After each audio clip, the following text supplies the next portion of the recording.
A few words to begin. Most of the adventures in this book really happened. One or two were my own experience.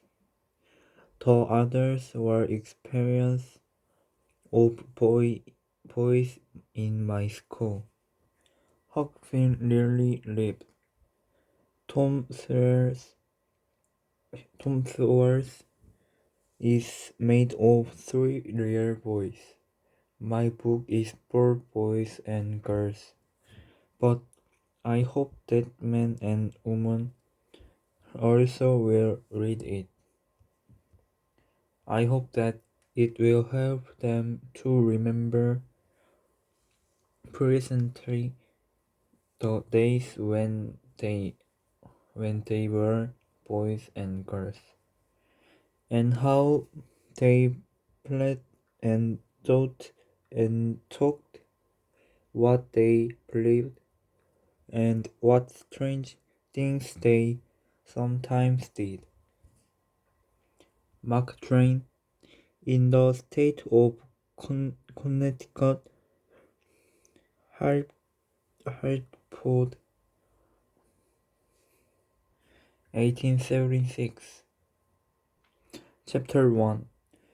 Aunt Polly decides her duty. Tom, no answer. Tom, no answer. The old lady looked around the room. When I find you, she did not finish. With her head down, she was looking under the bed.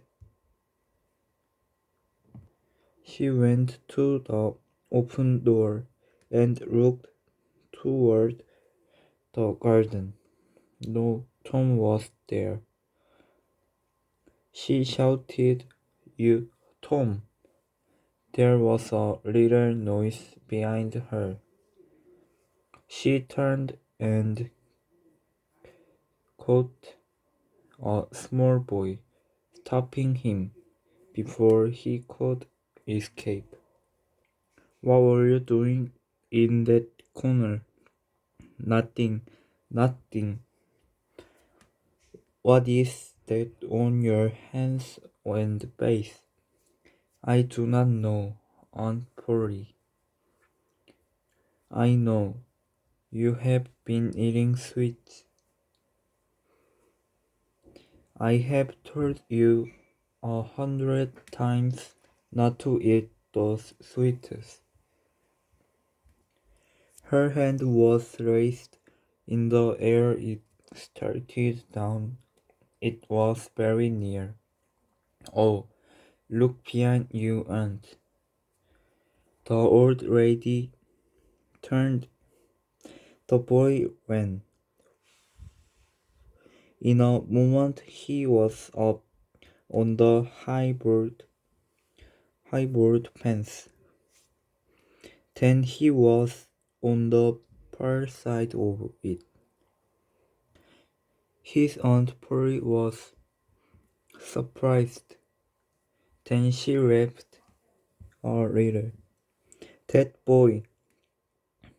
I never know what he will do next. And he knows that I do want to hit him. But I should, and if he does not go to school this afternoon, I must make him work tomorrow. He does not like work, especially on Saturday. When there is no school, he does not like work, or, or the other boys will be playing. But I must try to make him a good boy. He is that sister's son, and it is my duty. I must do my duty." Tom did not go to school, and he had a very happy afternoon. He came home late. He hurried to do his share of the evening work. His brother Sid had already finished his share. Sid was a quiet boy who had no adventures and also no troubles. While Tom sat eating, his Aunt Polly asked questions. She hoped to learn about his afternoon. Tom, was it warm in school? Yes, Aunt Polly. Did you wish to go swimming, Tom? Tom began to feel afraid. What did she know about his afternoon? No, Aunt Polly, not very much. She touched his shirt. It was dry. But Tom knew what she would touch next. He said quickly, some of us put water on our heads because we were hot. My hair is not dry yet. He watched her face. Yes, she breathed him. He was safe, and Aunt Polly was glad to believe that he had been good. The summer evenings were long. Tom walked along the street, whistling like a bird. Then he stopped whistling. He had met a stranger, a boy little larger than he was. The boy's cookies were new and good, and he was wearing shoes. Tom would wear shoes and good clothes and ride this only to church on Sunday. Tom looked and looked. The boy's clothes seemed to become better and better, and his own clothes seemed to grow poor. Neither boy spoke. If one moved, then the other moved.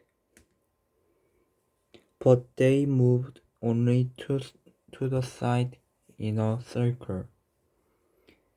They remained face to face and eye to eye. Then Tom said, I can beat you. Try. I can. No, you can't. Yes, I can. No, you can't. I can. You can't. Can. Can't. A moan of quiet. Then Tom said, I could beat you with one hand. Do it. You say you can do it. That head. Hit it. Hit it off my head if you can. I will. You are afraid. I'm not afraid. You are. I am not. You are. More moving in a circle. Now they were shoulder to shoulder, each trying to make the other pull back. Each pulled at the other's hair, and each hit the other's nose. And now through the dust, Tom appeared. sitting on the new boy, beating him with hard, closed hands. "Have you had enough?" said he.